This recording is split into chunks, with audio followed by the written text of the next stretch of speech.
Friends எங்கள் அம்மா வந்துட்டு சாப்பாடு செஞ்சிட்ருக்காங்க. என்னதுன்னு செய்கிறாங்கன்னு நாங்கள் போய் பார்க்கலாம். செஞ்சே முடிக்கலை இன்னும். மணி ஆயிடுச்சு. இந்நேரம் 9 மணி 10 மணி ஆகுது. சாப்பாடு செஞ்சிட்டிங்களா இல்லையாம்மா? செஞ்சுக்கிட்டே இருக்கேப்பா. இப்போதான் சாப்பாடு வடிக்கிறேன். மாட்டுக்கு கூழ் அடுப்பில் இருக்குல்ல, செய்யணுமா? மாடை அப்புறம் தண்ணிக்கு விடுறப்ப கூழ் கரைச்சி விடணும்ல. கட்டுங்க பாப்பா. சாப்பாடு நல்லா இருக்கா? ஓசி குழம்பு சூப்பராக இருக்குமா? வாங்கிட்டு வர மாட்டேங்கிட்ட? ஓசி குழம்புனா நல்லா போகுங்க எங்கள் வீட்டில். உருண்டை குழம்புனா அந்த உருண்டையை காமிப்பாப்பா. இதாங்க உருண்டை குழம்பு. இன்னமும் வேலை இருக்காமா?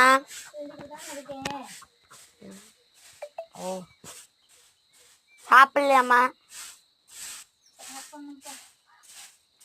கூட்டி அள்ளி வச்சுட்டு வரேன், சாப்பிட்டுக்கலாம். சரிம்மா. ஃப்ரெண்ட்ஸ் வாங்க ஃப்ரெண்ட்ஸ். சாப்பிட்டுட்டு இப்படி உட்காந்துருக்கா ஃப்ரெண்ட்ஸ்.